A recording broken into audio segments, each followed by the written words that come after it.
কর্তৃক তাদের প্রাতিষ্ঠানিক কার্যক্রমে বিভিন্ন কার্যক্রমের ক্ষেত্রে যেই সরকারি রাষ্ট্রীয় অর্থ আর ক্ষতি সাধন করেছেন এই সংক্রান্ত একটি সুনির্দিষ্ট অভিযোগের প্রেক্ষিতে আমরা অভিযানে বেরোই।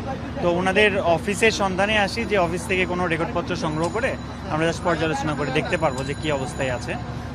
সেক্ষেত্রে আমরা ধানমন্ডির কয়েকটা লোকেশনে যাই, সেখানে এসে আসলে ওনাদের অফিসটা খুঁজে পাইনি, মানে পাওয়া যায়নি।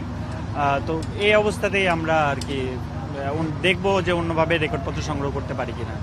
একটা অফিসের ঠিকানা কয়টা থাকে, মানে আপনারা আচ্ছা, ওনাদের কয়েক জায়গায় আমরা ঠিকানা, আমাদের যে ইনফরমেশন ছিল সেখানে আমরা দুইটা তথ্য পেয়েছিলাম, যে ধানমন্ডি 32-এর একটা ভবন আছে, ভবন নং 2 যত সম্ভব ওটাতে, আর একটা হচ্ছে 6-এর এতে।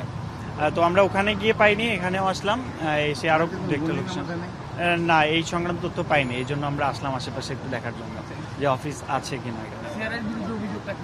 অভিযোগটা আসলে ওনাদের প্রাতিষ্ঠানিক কার্যক্রমের ক্ষেত্রে রাষ্ট্রীয় অর্থের অপচয় বা ক্ষতি সাধন করেছেন কিনা এই বিষয়টা যাচাই করার জন্য। আচ্ছা, আমরা তো আগ্রহ বলতে কি আমাদের কাছে অভিযোগ আসছে, এখন অভিযোগের প্রেক্ষিতে আমরা গিয়ে রেকর্ডপত্র যাচাই করব, তারপরে আমরা বিষয়টা উদ্ধার করতে পারবো যে আসলে কি আছে। তো রেকর্ড অফিসের যেহেতু লোকেশন পাইনি, রেকর্ডপত্রগুলো সংগ্রহ করতে পারিনি। তবে আমরা এমনিতেই ফিল্ড ওয়ার্কের ক্ষেত্রে যতটুকু জেনেছি, ওনাদের 3-4টা ব্যাংক অ্যাকাউন্ট সম্বন্ধে আমরা জেনেছি। সেই অ্যাকাউন্টগুলোতে আমরা যেই তথ্যগুলো দরকার সে তথ্যগুলো সংগ্রহ করার চেষ্টা করছি।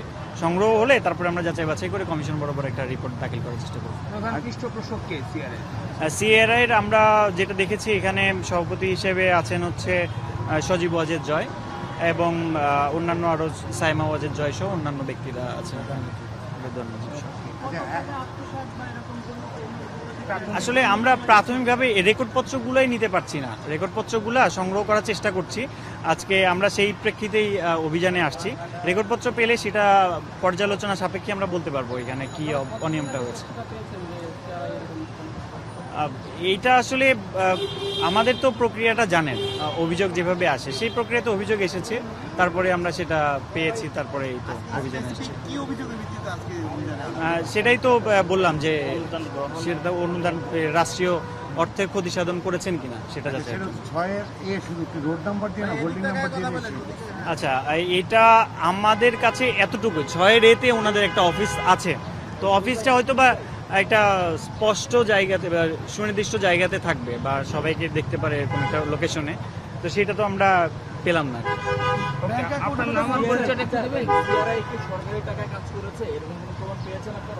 আমরা সেটা যাচাই করতে এসেছি। ব্যাংক অ্যাকাউন্ট সংক্রান্ত তথ্য, আমরা ব্যাংকে অ্যাকাউন্ট আছে এটা জেনেছি, এখন ব্যাংকের সেই তথ্য যাচাই করতে হলে আমাদের রেকর্ডপত্রগুলো সংগ্রহ করতে হবে, তারপরে সেটা যাচাই সাপেক্ষে আমরা বলতে পারবো। ব্যাংক স্টেটমেন্ট কি আপনাদের কাছে আছে? ব্যাংক স্টেটমেন্ট সংগ্রহের প্রক্রিয়ায় চলমান আছে। আমরা জেনেছি ওনাদের কার্যক্রম ছিল, ওনারা একটা নন প্রফিট অর্গানাইজেশন হিসেবে একটা আত্মপ্রকাশ করে, এখানে ওনাদের social welfare, philanthropic, research based কিছু কাজ করবেন, এই তথ্য আমাদের কাছে মানে এ পর্যন্ত সংগ্রহ করতে পেরেছি। এখন বাট অন্যান্য কি কার্যক্রম ওনারা গ্রহণ করেন বা করেছেন এই পর্যন্ত সেটা যাচাই সাপেক্ষে বলতে পারবো।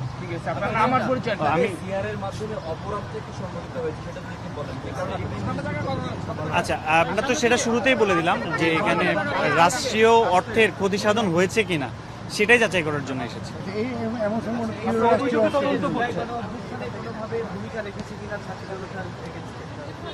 এইটা তো আমরা রিপোর্ট করব, আমরা তদন্ত সাপেক্ষে বলতে পারবো। জি, আমরা তো তদন্ত না, এটা তো এনফোর্সমেন্ট অভিযান পরিচালিত হয় একদিনের জন্য, তারপরে এটা রিপোর্টের প্রেক্ষিতে আমরা কমিশনে দাখিল করলে কমিশন যে সিদ্ধান্ত নেবে সেই অনুযায়ী। আচ্ছা, সেটা আসলেই বলতেছি যে যাচাই না করলে আমি কিছু বলতে পারি, রেকর্ডপত্র দেখতে হবে।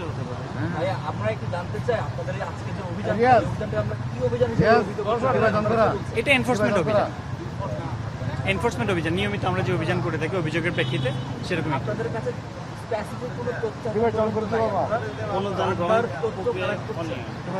জি, এটা তথ্য কালেক্ট করছি আমরা, যেটা যতটুকু তথ্য ছিল অভিযোগের প্রেক্ষিতে, যেমন সিএসআর এর গ্রহণের ক্ষেত্রে কোনো অনিয়ম হয়েছে কিনা সেটাও আমরা যাচাই করে দেখব বিভিন্ন প্রতিষ্ঠান থেকে।